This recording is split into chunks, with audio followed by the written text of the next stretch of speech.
आदरणीय साध संगत जी, बड़े प्यार से कहना धन निरंकार जी। साध संगत जी, प्रार्थना हृदय का विषय है, दिमाग का नहीं। अक्ल के दायरे में प्रार्थना के लिए जुड़े हाथ, नमी वाले नयन, झुका मस्तक, थरथराती आवाज में फरियादें, मिन्नतें नहीं आती। प्रार्थना सोचकर कभी होती भी नहीं है। अक्ल तो मानव को अपनी ताकत का इस्तेमाल करने का ढंग सिखाती है, जबकि प्रार्थना शक्ति प्राप्त करने का साधन बनती है, आत्मिक बल प्रदान करती है। अक्ल और सोच तो इंसान को निज हित के लिए तरकीबों योजनाओं का रास्ता दिखाती है। अक्ल उसको अपनी शक्ति और सामर्थ्य का लगातार एहसास कराती रहती है और उसे इस शक्ति का प्रयोग करने के लिए भिन्न भिन्न ढंग सिखाती है। अपने लक्ष्य की प्राप्ति के लिए हर उचित एवं अनुचित ढंग अपनाना सिखाती है। अक्ल के दबदबे में हृदय की आवाज दबकर रह जाती है। जिस दिल में नेक और उत्तम भावनाएं जन्म लेकर प्रफुल्लित होनी थी, अक्ल ने स्वार्थ को सम्मुख रखा और इस हृदय को दुर्भावनाओं का गृह स्थान बना दिया। हृदय जो भगवान का मंदिर बनना था, वह शैतान का घर बन गया। संकीर्णता, गुटबंदी, जात पात, बड़ा छोटा, गरीब अमीर, देहाती शहरी, अनेक दीवारों ने हृदय को कई भागों में बांट दिया। जब मानव का दम इन संकीर्णताओं के कारण घुटने लगा, तो उसको अपने चारों ओर अंधेरा ही अंधेरा दिखाई देने लगा। फिर उसके हृदय से चीख उठी, जो रब्बी पुरुषों ने सुनी और मानव को उसकी गलती का एहसास कराया। मानव को समझाया कि दिल और दिमाग प्रभु की देन है। दिमाग के साथ साथ हृदय की पुकार सुनने का भी स्वभाव बनाना चाहिए। साध संगत जी, हृदय की पुकार ने प्रार्थना को जन्म दिया। कभी यह पुकार अपने भीतर के संघर्ष से बच निकलने के लिए, कभी बाहर की शक्तियों से मुकाबला करने के लिए और कभी प्राकृतिक आपत्तियों से बच निकलने के लिए उठी। अर्थात जब मानव ने अपने आप को बेबस पाया, तब ही उसको प्रभु का सहारा लेने के लिए प्रार्थना का दामन पकड़ना पड़ा। बुद्धि या अक्ल कोई व्यर्थ की शक्तियां नहीं है। ऐसा ना समझे कि बुद्धि और अक्ल जो है हमारे लिए व्यर्थ की है। यह परमेश्वर का दिया हुआ एक बहुत ही अनमोल तोहफा है। ये तब तक अनमोल है जब तक मानव को सही रास्ते पर ले जाने वाले बने रहते हैं। मानव को अक्लमंदी इसी में है कि वह एहसास करे कि मैं कुछ नहीं हूं, बहुत ही तुच्छ और अनजान हूं। मुझे जो समझ मिली है, यह दातार की देन है, जो सब अक्लों का स्वामी है। अभिमान करने के लिए नहीं मिली, बल्कि हर सफलता के पीछे प्रभु के दिव्य हाथों को देखने के लिए मिली है। प्रभु ने अक्ल तो दी थी कि वह मानव को अपनी तुच्छ हस्ती की पहचान कराने में सहायक सिद्ध हो, पर अफसोस अक्ल ने समझने की जगह समझाने का कार्य संभाल लिया। निरंकारी जगत के प्रसिद्ध संत कवि अलमस्त जी कहते हैं कि समझ मिली सी समझण दे, लई लग पई समझावन। अर्थात यह समझ अपना कर्तव्य भूल गई। इसने मानव को प्रभु के आगे सर्व समर्पण का ढंग सिखाना था। भिन्न भिन्न ढंगों से सतगुरु एवं गुरसिखों की सेवा करके खुश करने का तरीका बताना था, परंतु इसने मानव को अभिमानी बनने का रास्ता दिखाया। इसके भीतर कर्ता भाव पैदा कर दिया। इस तरह अक्ल अपने मार्ग से भटक गई। यह अनमोल होते हुए भी कौड़ी के मूल्य ही रह गई।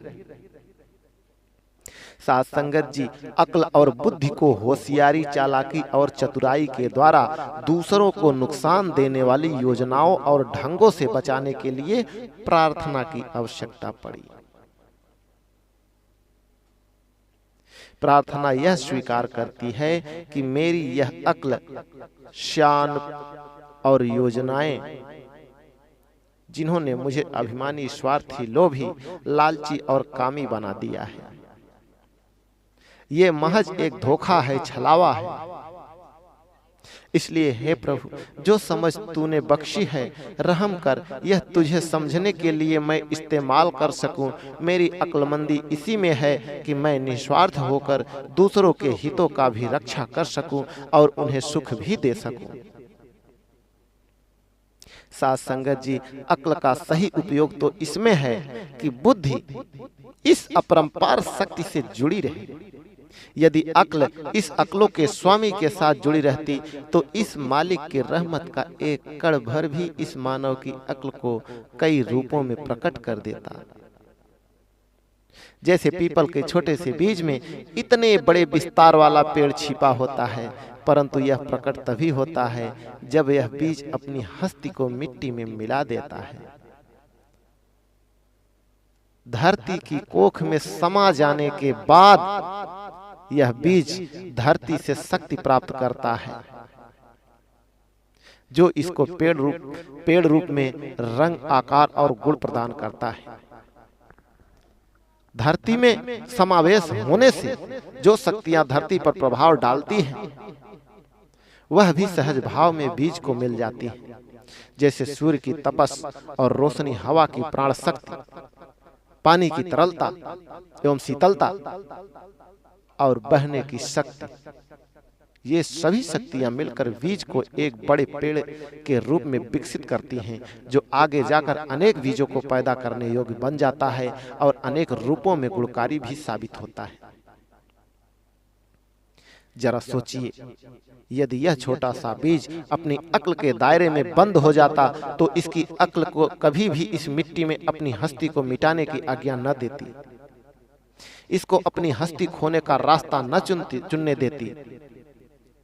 अक्ल क्या जाने कि स्वयं को मिटाने में ही बीज का विस्तार छिपा हुआ है। इसी प्रकार अपनी अक्ल, सियानप को निरंकार सद्गुरु के चरणों में विलीन करने में ही मानव का जीवन मकसद छिपा हुआ है। सद्गुरु से मति लेकर ही मानव ऐसी मनोस्थिति को प्राप्त हो जाता है जो उसको दानव से मानव और मानव से देवता और देवता से परमेश्वर बना देती है। बुद्धि और सियानप को प्रभु के चरणों में विलीन करने का भाव भी हृदय में ही पैदा होता है। इसलिए कहा गया है कि प्रार्थना केवल हृदय का विषय है। प्रार्थना के लिए कोई तरकीब या योजना नहीं चाहिए, केवल शुद्ध, शुभ और पावन भाव ही चाहिए, जो इस निर्मल और पावन निरंकार सतगुरु से जोड़ते हैं। जैसे पानी में पानी समाता है, वैसे ही निर्मल भावनाएं इस पावन और निर्मल निरंकार में समाकर शक्ति प्राप्त करती है। हृदय की शुद्ध भावनाओं में जो भी अक्सर प्रार्थना रूप में प्रकट होती है, बहुत शक्ति होती है। ये भावनाएं किसी भाषा, साधन अथवा उपकरण की मोहताज नहीं होती। एक हृदय में पैदा हुई भावना सीधी सच्चे दरबार तक पहुंच जाती है। ये भावनाएं बिना बोले ही बहुत कुछ कह और समझ जाती हैं।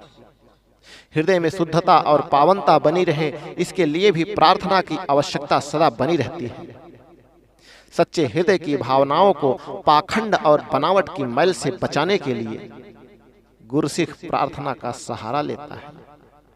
गुरसिख अरदास करता है, हे दातार, मेरे मन और बुद्धि पर आपका पहरा बना रहे, ये तेरे हुक्म में चले, इसी में मेरी और समाज की भलाई छिपी हुई है। हे दातार, इनको अपने वश में रखना, रहम करना। सच्चे पातशाह,